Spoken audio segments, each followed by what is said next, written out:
apakah tadi ada yang mendengar percakapan saya? Halo teman-teman. Tidak, Prof. Mendengarkan? Tidak ya, Ibu. Tidak ya, langsung keluar ya. Baik. Hari ini kita akan membahas kurang apa itu teman-teman? Saya kan membagi ada berapa PPT itu. Mana yang kurang coba tolong ditayangkan, kita bahas.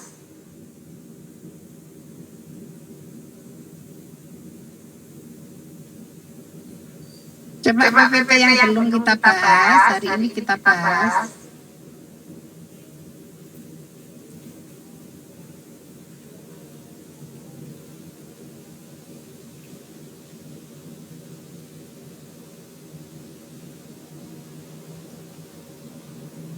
Siapa yang bisa bantu? Ini kedar lagi atau yang lain?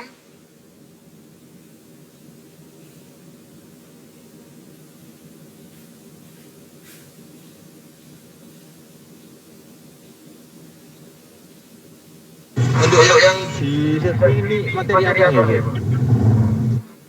Iya. Kan saya kirim ada berapa PPT itu 6 ya? 6, kamu lihat yang belum apa? Kemarin kayaknya anti-inflamasi ya toh? Nah yang belum apa coba?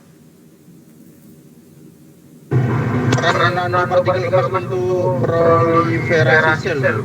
Oh iya. Oke, ayo. Nah ini paling menarik ini.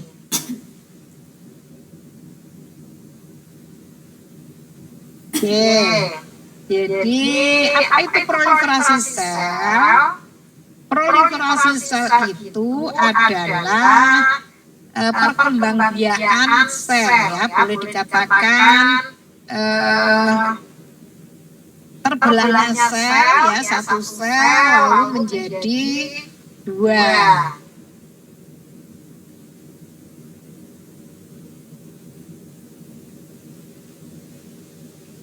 Dua menjadi 4 dan seterusnya. Itu namanya proliferasi sel atau proses pembelahan sel. Nah teman-teman perlu tahu juga sebelum masuk ke dalam-dalam kasus-kasus sekarang ini ya, banyaknya penggunaan teknologi pemakaian sel-sel ini termasuk stem cell itu ya. Jadi sudah mengenal proliferasi sel membelah menjadi apa? Menjadi bayinya sel. Bayinya sel ini juga akan berkembang menjadi sel dewasa, terus membelah lagi. Ya, itulah proliferasi sel. Nah, sekarang yang sedang marak ada di masyarakat luas, yaitu penggunaan stem cell. Apa itu stem cell? Memasukkan sel-sel yang belum mengalami diferensiasi atau sel-sel bayi yang baru proliferasi sel ini. Ya, baru proliferasi sel lalu diferensiasi. Diferensiasi itu apa sih? Namanya juga different, pembedaan fungsi. Jadi sel ini mau jadi apa? Oh, jadi sel tulang. Oh, mau jadi sel kulit. Oh, mau jadi sel otak. Nah, itu yang dikatakan berdiferensiasi. Kapan itu terjadi? Ya setelah bayi sel muncul, ya setelah proliferasi sel, maka selanjutnya sel ini akan mendapatkan fungsi yang berbeda-beda. Itu namanya diferensiasi. Ya, kalau dia ada di sekitar sel fibroblas, maka dia akan niru sampingnya. Jadi sel fibroblas atau sel kulit. Kalau dia dekat di tulang, jadi osteoblas ya itu. Jadi bayinya sama, tapi gedenya jadi beda-beda. Ya itu makanya lalu ada pengembangan stem cell ini. Jadi sel-sel itu dibiakkan. Nah, dibiakkan masih bayi-bayi lah, ini yang dimasukkan ke dalam tubuh. Ini yang namanya stem cell ya. Jadi memasukkan itu apakah di area lutut, apakah di area pinggang, pinggul, pipi ya. Sekarang sudah dipakai untuk teknologi kecantikan, menggantikan sel-sel yang mati ya dengan memasukkan sel-sel bayi ini. Apa yang diharapkan? Ya tentu saja menjadi muda lagi ya, menjadi molek lagi seperti usia 17 tahun, seperti usia 20 tahun. Silakan saudara lihat ya, orang-orang yang berduit itu ya, yang mengikuti teknologi itu ya, sekarang lebih suka dengan terapi stem cell ini. Nah itu juga untuk penyakit. Setiap penyakit itu kan terjadi apoptosis atau kematian sel. Setiap penyakit. Nah kalau di situ ditambahkan sel-sel bayi, nah itu menggantikan sel-sel yang sudah mati tadi. Seharusnya secara alamiah itu juga sudah terjadi teman-teman. Tapi manusia itu nggak mau sabar. Ya nunggu pemulihan pelan-pelan itu nggak mau. Ya maunya cepat ya. Begitu kisut langsung jadi kenceng lagi ya. Begitu banyak kerutan langsung jadi mulus kayak pantatnya bayi ya. Jadi maunya begitu. Maka stem cell menjadi pilihan. Oke. Nah hari ini kita akan membahas peran dari nanogold ini untuk proliferasi sel. Berarti nantinya juga bisa loh teman-teman untuk memproduksi stem cell itu dengan tambahan nanogold ini bisa, sangat bisa ya. Jadi silakan yang tertarik ini menjadi topik penelitiannya silakan ya. Jadi gampang sekali kok teman-teman. Kita tumbuhkan sel di media yang penuh nutrisi kan tentunya. Salah satunya diberi manipulasi nanogold, satunya hanya nutrisi saja. Nah dilihat nanti perkembangbiakannya itu lebih cepat mana. Tinggal diamati pakai mikroskop. Ya seperti itu saja ya. Dan itu nanti kalau berhasil, nah teman-teman bisa memproduksi stem cell sendiri, dijual. Silakan sekarang dicek harga. Berapa stem cell itu? Sekali tindakan ada yang 30 juta, ada yang 60 juta. Seperti itu. Lah kalian tinggal membiakkan selnya, yang menyuntikkan dokternya. Tuh. Ya boleh ini menjadi topik kalian, nanti diperdalam lagi di S2. Bisa juga sampai S3 ya. Itu menarik sekali teman-teman. Oke. Jadi kalau sudah tahu fungsinya mempelajari proliferasi sel, berikutnya kita lanjut. Next.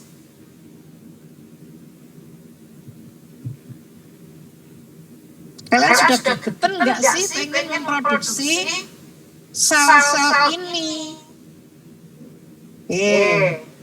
Kok daftar sih?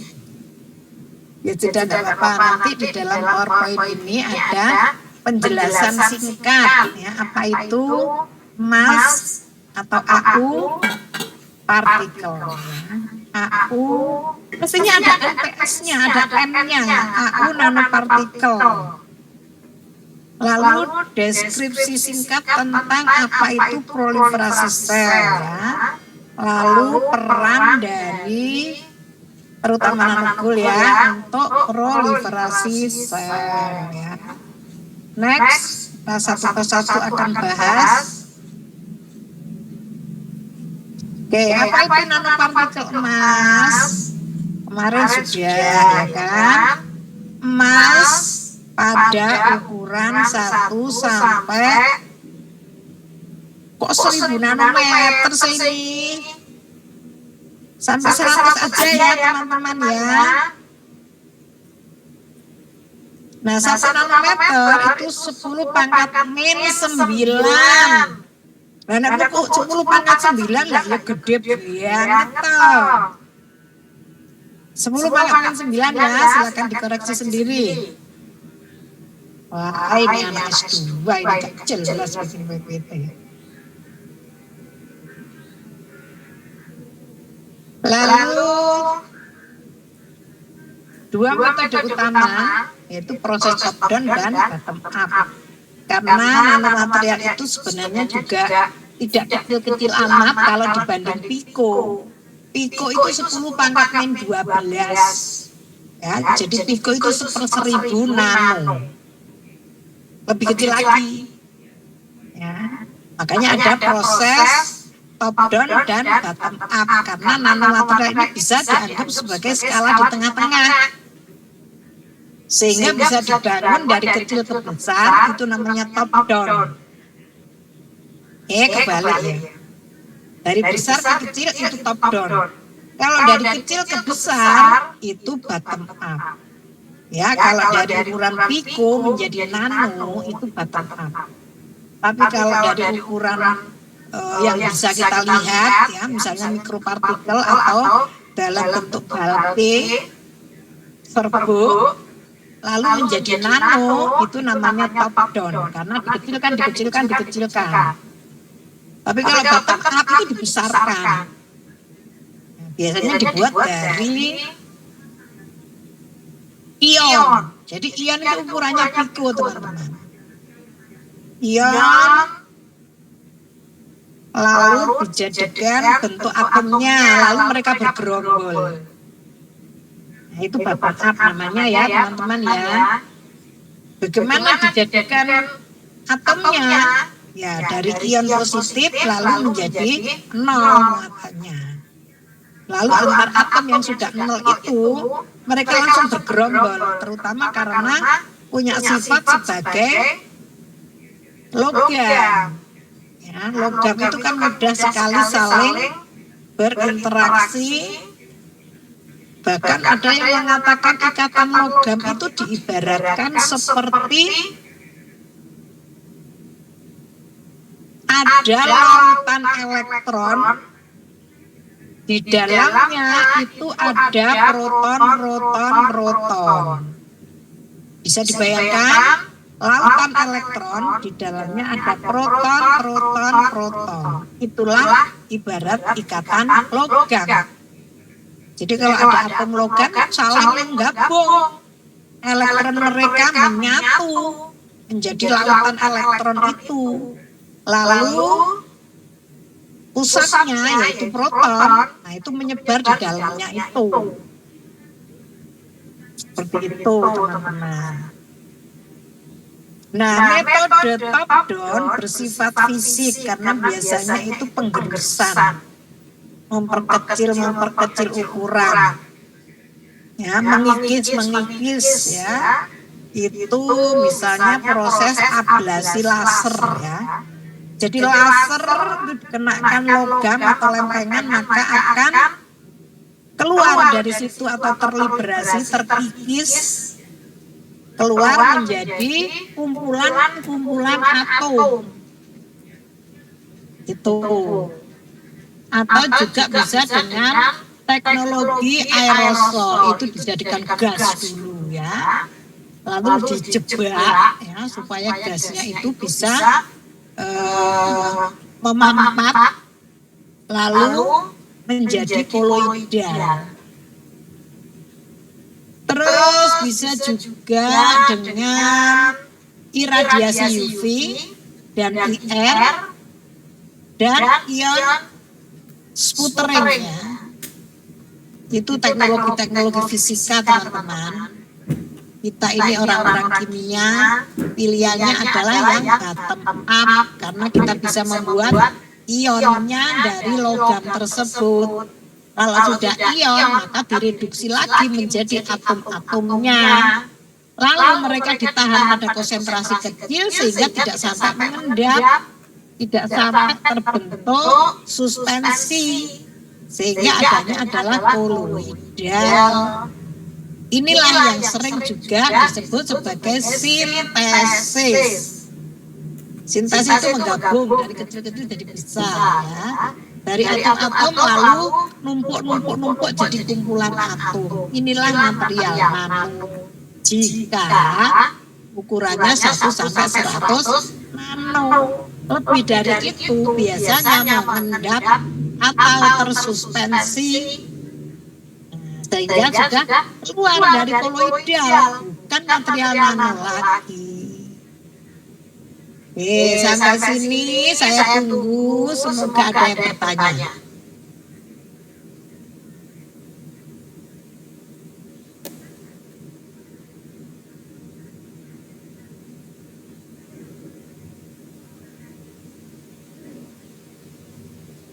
Tuh, gak ada yang bertanya.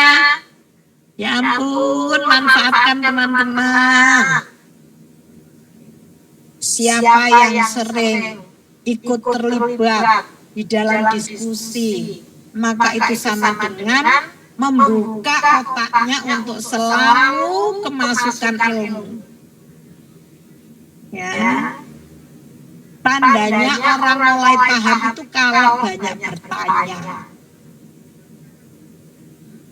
Kalau tidak bertanya bisa jadi informasi tadi lewat saja.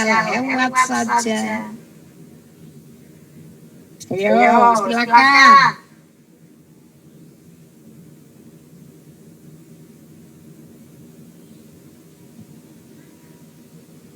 Paham semua ya?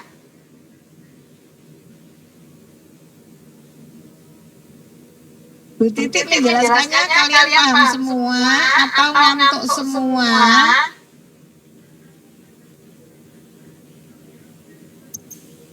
Atau tidak tahu apa yang harus ditanyakan?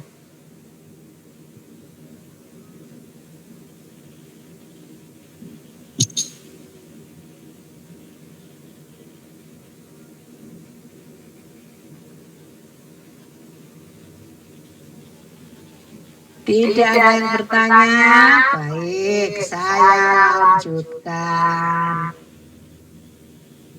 Next.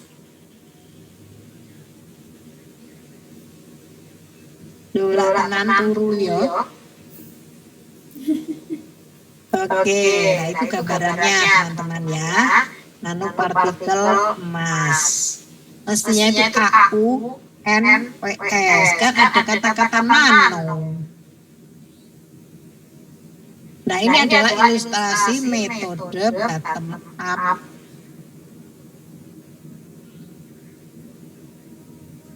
Dari besar, dari kecil ke besar ya. Jadi dari atom-atom tersusun menjadi nanomaterial. Nanomaterial ini kalau diuapkan terus teman-teman, ya senyawa-senyawa yang pengikatnya itu pergi hilang, dalam hal ini tentu air ya teman-teman ya, akan menjadi padatannya lagi ya itu. Jadi kalau kita sintesis nanomaterial emas, kita dapatkan warna merah anggur. Merah anggur itu kalau dibiarkan terus menguap pelarutnya, itu akan menjadi endapan hitam, ungu gelap, atau ujung-ujungnya ya hitam. Lalu terus itu masih ada pelarutnya. Kalau terus akan kelip-kelip warna kekuningan ya, serbuk emas. Ya sudah bukan nanomaterial lagi kalau sudah serbuk. Ya begitu. Dan itu kalau dipadatkan ditutupi ya jadi logam emas. Ya. Seperti itu prosesnya.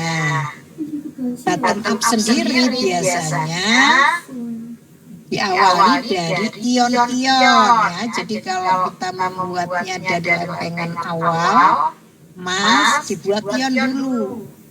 Ya, setelah jadi ion maka direduksi lagi karena dia kan tadinya ionnya kan ion AU3+, direduksi lagi lalu menjadi AU0. Nah, inilah yang sesama AU0 gabung dengan ikatan logam. Nah, itu akhirnya membentuk AU-NPS itu. Paham teman-teman? Oke, next. Gak ono wong jawab, gak ono wong bales.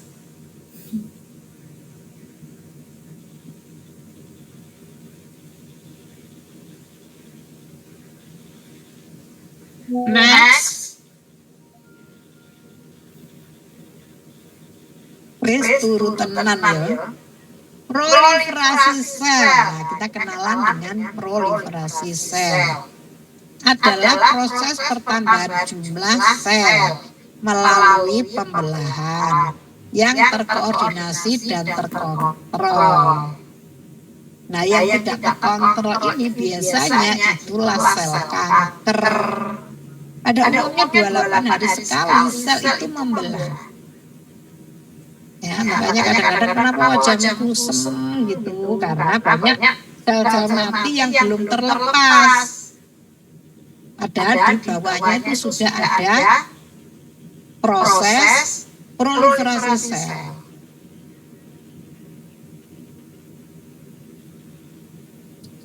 Nah, ini prosesnya ya, diawali dari sel induk atau parent sel, lalu mengalami proses interfase ya, hampir menjadi dua tapi belum membelah, lalu mengalami pembelahan mitosis namanya ya. Jadi ada kopi-kopi kromosom ya, jadi kromosom itu bisa terkopi kan jadi dua ya, lalu mereka terbelah. Nah, setelah terbelah itu ada proses sitokines ya, atau sitokin.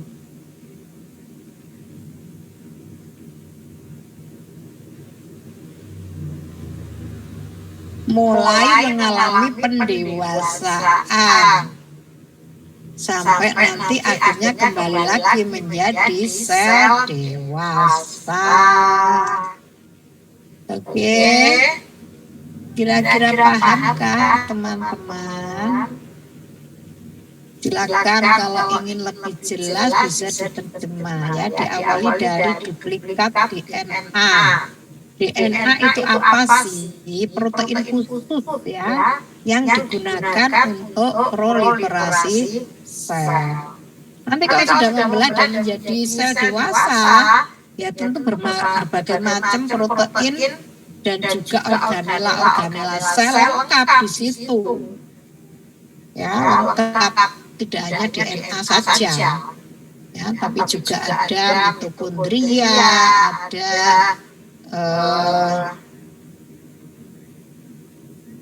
apa itu yang antioksidan alamiah itu ya, siapa tahu antioksidan alamiah itu apa?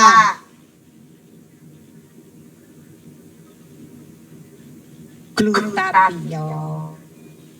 Terus juga ada beberapa kromosom, di dalamnya ada DNA ya, itulah organela intrasel. Oke, next teman-teman. Nah, ini adalah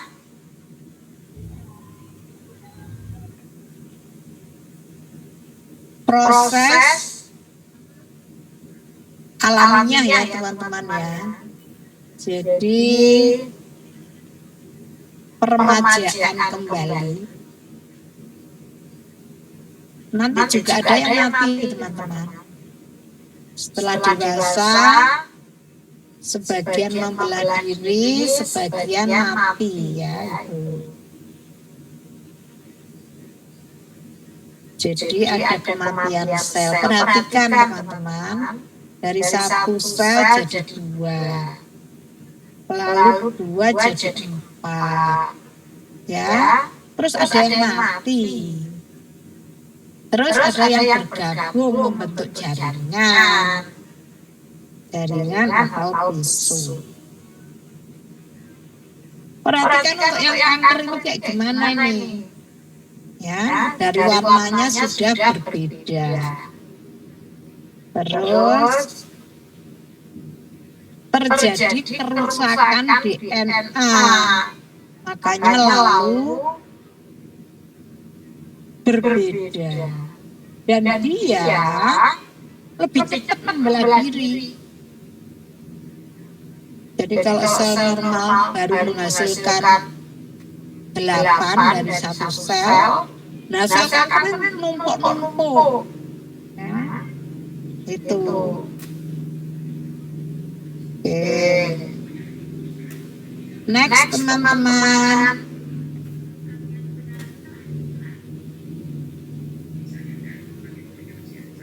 Nah, lalu inilah proses peran nanogul di mana gold nanopartikel khususnya yang nanoroots ya, ini mempengaruhi sel secara berbeda tergantung bentuk, ukuran, dan konsentrasi. Ya, jadi ini bisa masuk ke dalam sel dan mempengaruhi keberadaan organela yang ada di dalam sel. Di dalam sel itu pasti ada ROS, yaitu molekul reaktif yang dalam jumlah kecil itu merangsang proliferasi sel. Tetapi kalau jumlahnya banyak, namanya juga penyebab oksidasi atau oksidasi stres ya, atau penekan oksidasi. Nah, ini merusak sel kalau kelebihan.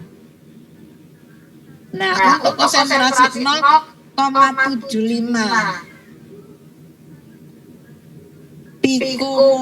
pikomol, jadi 10 pangkat min 12 mol hingga 37. Nah, ini terjadinya ROS. Nah, kalau jumlahnya kecil itu bisa meningkatkan, karena dia sifatnya itu viabilitas ya, masuk bisa dengan sel itu tidak merugikan ya, viable ya, jadi bagus gitu ya masuk ke dalam sel. Nah, ini bisa menyebabkan fibroblast kulit bayi itu mengalami proliferasi yang sangat baik. Mengapa? Karena ini radikal tertekan, bisa ditekan. Jadi untuk yang ada radikal dengan yang tidak ada radikal, ini beberapa proses perbedaannya.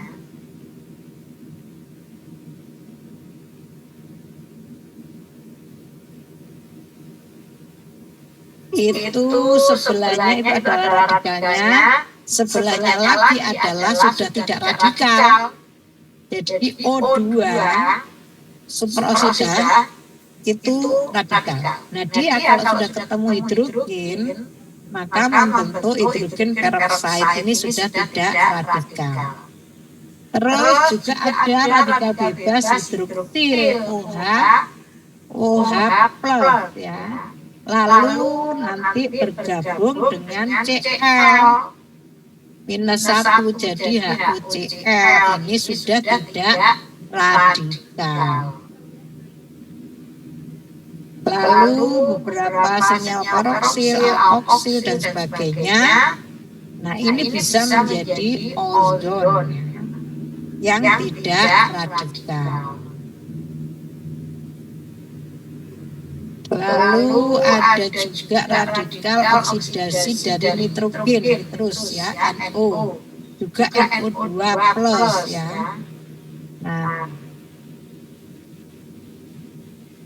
kalau oksigen saja itu tidak radikal ya, ozon juga tidak radikal. Nah, ini teman-teman, kalau dia keberadaannya itu kecil, nah menghasilkan ROS juga kecil, nah ini tidak membahayakan, justru sangat baik.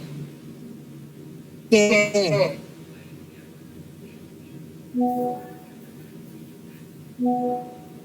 Ada yang dipertanyakan teman-teman? Prof, saya izin tanya, Prof. Silakan. Tapi yang terkait stem cell tadi itu kira-kira apa dia bisa memungkinkan untuk jadi sel kanker ya, Prof? Pertanyaanmu itu bagus sekali. Ya. Jadi bisa nggak dia menjadi pemicu kanker? Saya beritahu kelebihan dan kekurangan stem cell, teman-teman.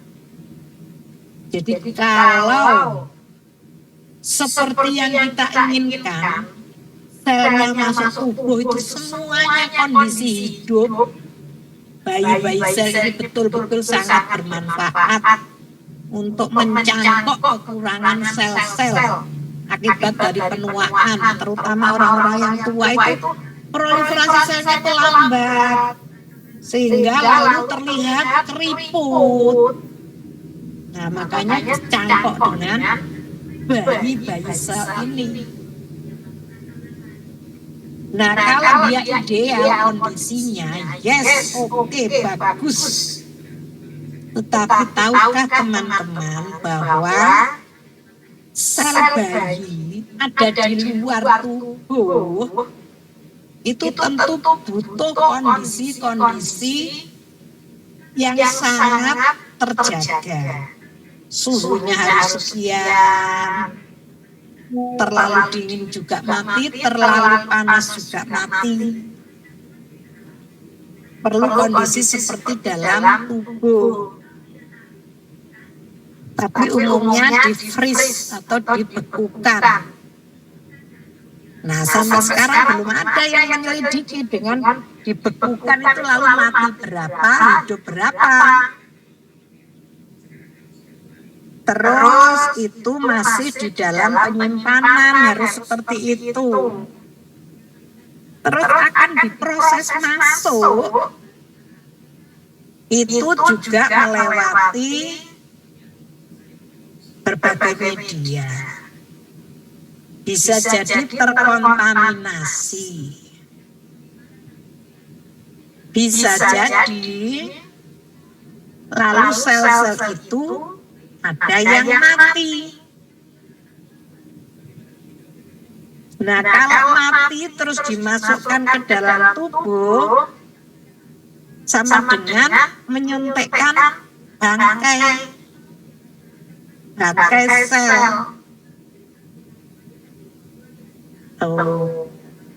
Bangkai sel ini kalau oleh tubuh tidak segera diekspresikan keluar, itu kemungkinan besar juga akan menjadi sumber sampah sel, teman-teman.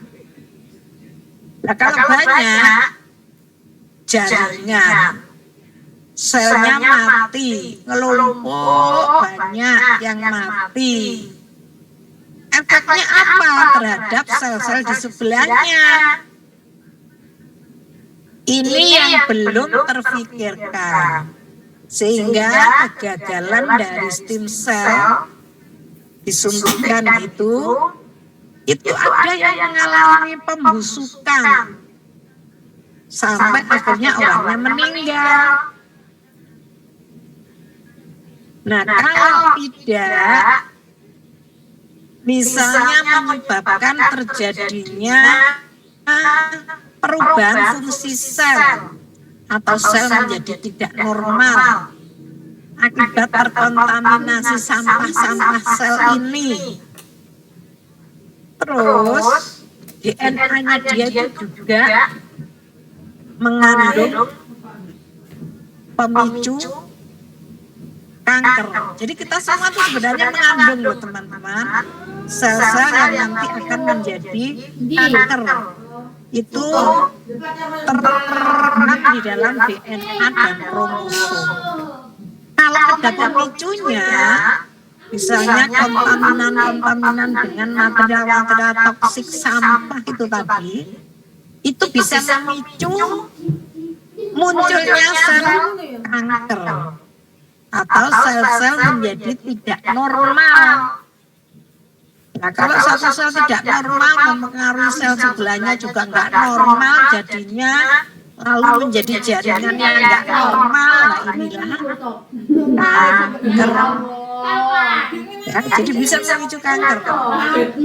Apapun bisa memicu kanker teman-teman. Kalau dia mengganggu metabolit tubuh secara berkelanjutan, terus ada di situ. Nah, memicu terbentuknya radikal, memicu kerusakan sel, memicu ketidaknormalan sel, memicu terbentuknya sel tidak normal atau sel kanker, ya begitu teman-teman. Oke, buat pertanyaan bagus kok ya diem terus.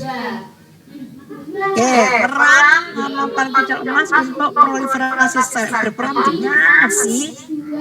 Nah ini mempengaruhi sel secara berbeda.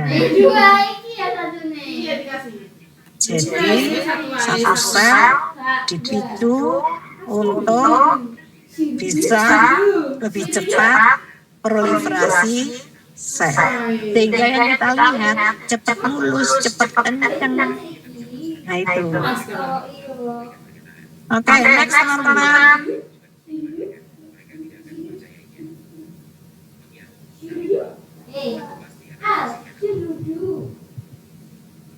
Apa sih cucu?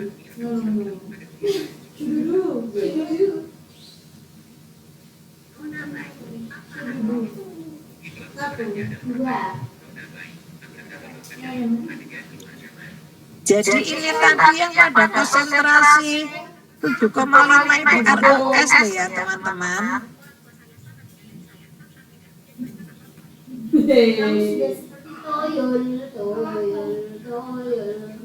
Oke, jadi ini adalah ROS masih di dalam sel ya, jadi belum ada nanogolnya. Oke, next.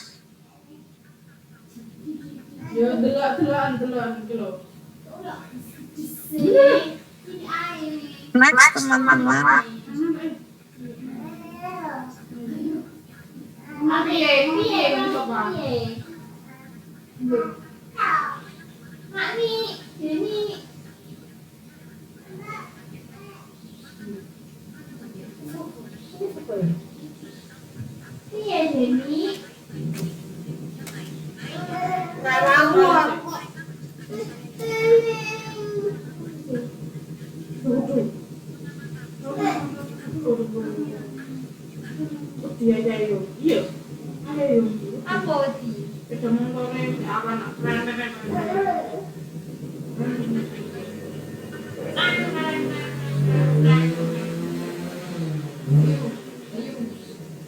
Ini perang kemalang lambat ya. Hanya aku nanopartikel berukuran 5 nanometer yang menghambat proliferasi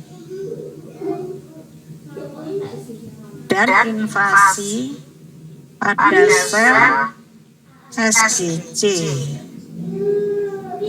dan penurunan aktivitas invasi tersebut kemungkinan disebabkan oleh penurunan regulasi ekspresi dari ini namanya gen teman-teman ya, MMP G92. AAU nanopartikel dapat menghambat proliferasi sel melalui beberapa mekanisme. Jadi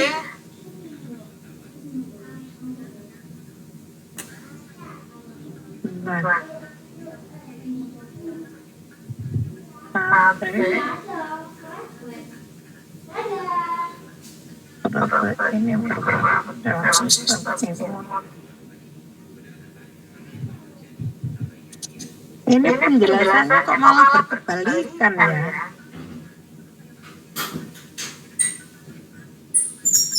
Malah meningkatkan ROS. ROS itu radikal yang nanti juga menyebabkan stres oksidatif dan gangguan fungsi sel.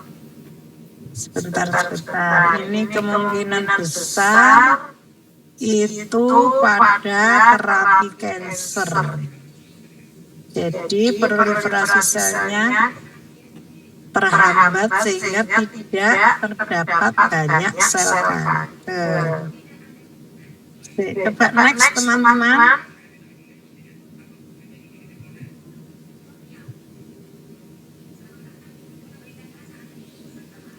Apoptosis adalah proses penting dalam tubuh manusia yang mengatur kematian sel secara terprogram.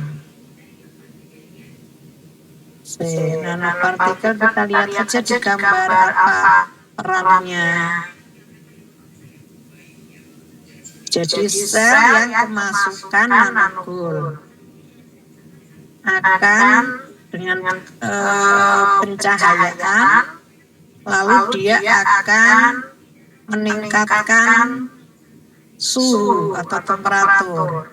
Lalu kalau temperaturnya jadi meningkat,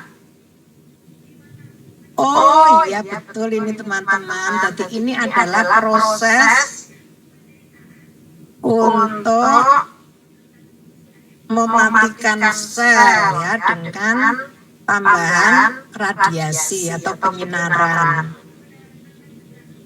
Ya, jadi nanogol ini memicu pemanasan di dalam sel. Terus selnya mengalami apoptosis atau kematian. Itu salah satu mekanismenya. Lalu satunya lagi dikonjugasikan dengan foto ya dengan pemberian cahaya tadi. Sel magel masuk di dalam sel. Lalu dengan pencahayaan maka yang tadinya tidak radikal menjadi radikal, yaitu peroksida lalu menjadi O yang radikal. Lalu otomatis kalau banyak radikal makin mudah dia untuk apoptosis atau kematian sel. Ya itu. Jadi hanya nanogol pada ukuran 5 nanometer itu untuk terapi kanker. Oh, gak jelas Oke ya, jadi itu tadi nanogol yang ukurannya khusus dan dengan tambahan radiasi. Itu ya teman-teman ya, jadi penjelasan-penjelasan yang di atas tadi juga untuk mempercepat proses kematian sel kanker. Oke, next.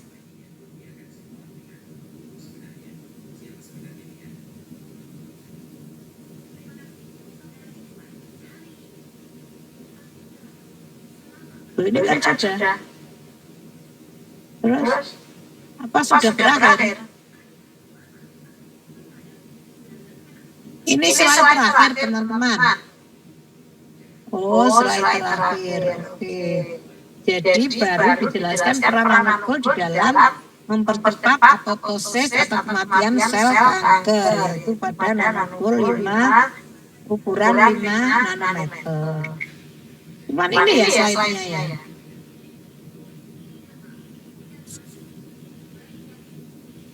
Iya Bu, ini slide terakhir Bu. Baiklah kalau begitu, kita masih ada beberapa pertemuan teman-teman.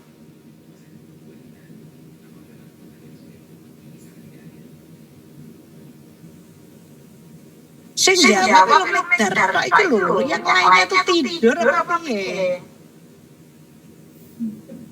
Ini minggu berapa medar?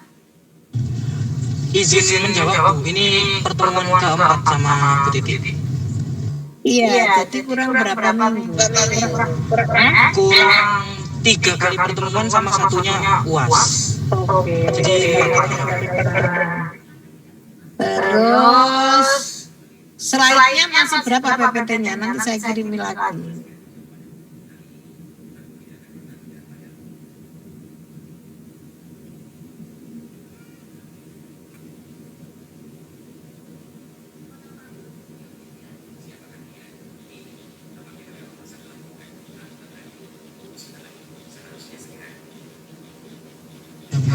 Sisa 2 lagi Bu. Dua lagi nanokul sebagai apa?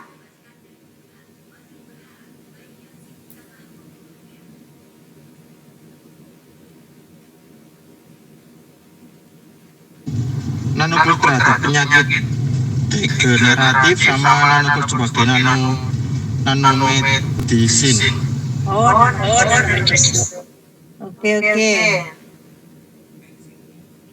Jadi nanomedicine dan penyakit degeneratif ya.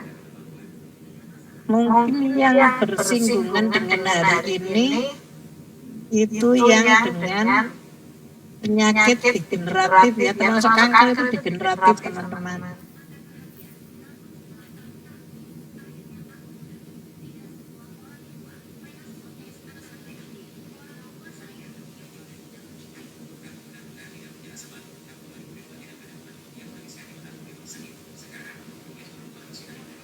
Kalian ini sudah pada ngantuk ya?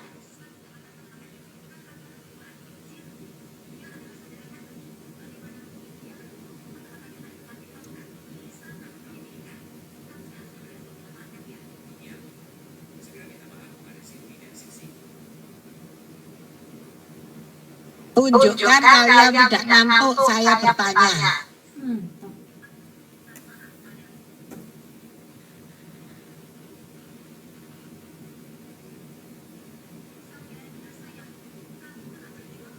Bagaimana proses pembentukan nanomaterial dengan metode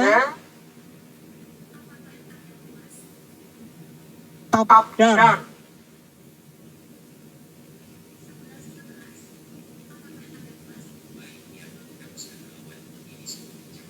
Kanti, Tia, Karina, lo tidur semua. Masuk saya hidup cuma Najwa sama Mutiara. Wilda, Andini Naura. Wes teman-teman ini.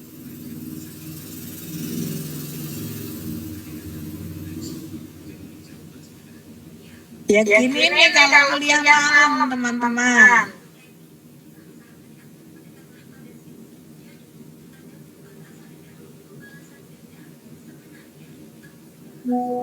Tidak ada yang menyaut lagi, wes.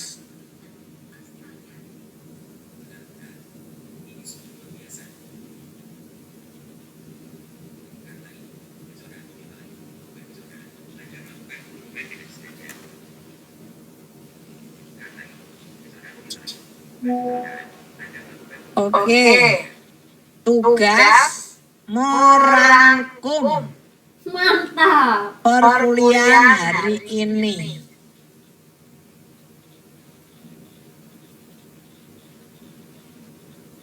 Jelas? Rangkuman secepat-cepatnya.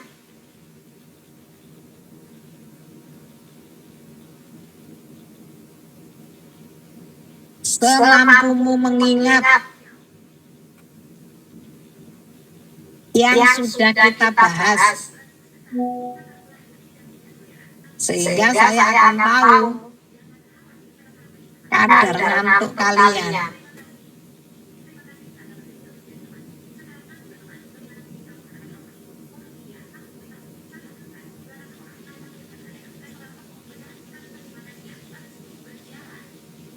Di akhir kuliah, di foto jebret, masukkan ke WA group. Terus, lah yang bunyi cuma Najwa sama Mikdar tok ya.